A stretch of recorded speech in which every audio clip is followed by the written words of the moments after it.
हे कृष्णा। तो आज हम पढ़ने वाले हैं भगवत गीता का चैप्टर 1 श्लोक नंबर 41, है ना। तो इसमें लिखा है क्या है कि अवंचित संतानों की वृद्धि से निश्चित ही परिवार के लिए तथा पारिवारिक परंपरा को विनष्ट करने वालों के लिए नरकीय जीवन उत्पन्न होता है। ऐसे पतित कुलों के पुरखे पितृ लोग गिर जाते हैं, क्योंकि उन्हें जल तथा पिंड दान देने की क्रियाओं में समाप्त हो जाती है। अब देखो, जो अवंचित संतानें कौन होती है, जो बिल्कुल तमोगुण और रजोगुण में बिल्कुल लिप्त होते हैं, और इन गुणों के कारण ना वो कोई भी धार्मिक कार्य नहीं कर पाते, है ना।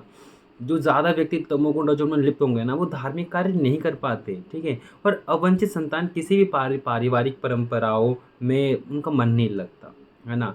वो इतना इंटरेस्ट नहीं लेते, श्रद्धा नहीं रहती, वो कभी कभार तो करते ही नहीं है ना। अब ऐसे ही पिंडदान, अब पिंडदान करने से क्या होता है ना, हमारे जो पूर्वज है ना, जिन्होंने भक्ति नहीं की होगी, जो हमारे पूर्वज हैं, ठीक है, उनको काफ़ी कष्ट होता है।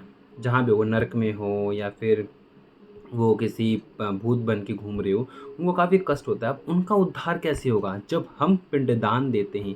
अब पिंडदान देने का भी एक तरीका, एक वैदिक तरीका है ना। कुछ ये नहीं कि कुछ भी चढ़ा दो, है ना। आप उनको जल नहीं दे रहे हो, है ना, अब उनको खाना नहीं दे रहे हो, तो उनका उद्धार कैसे होगा।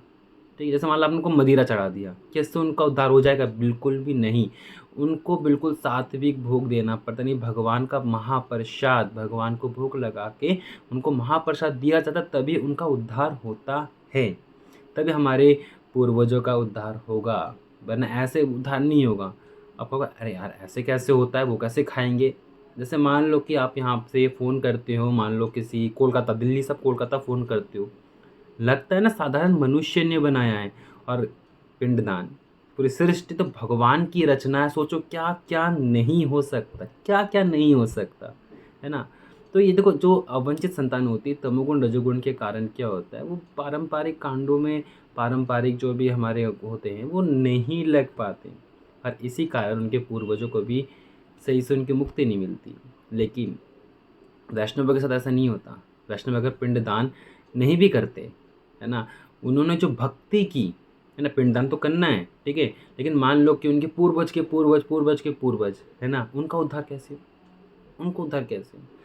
जो वो भक्ति करते हैं, है ना, जो वो भक्ति करते हैं, उससे ही सबका उद्धार हो जाता है ना। हरे कृष्णा, राधे राधे।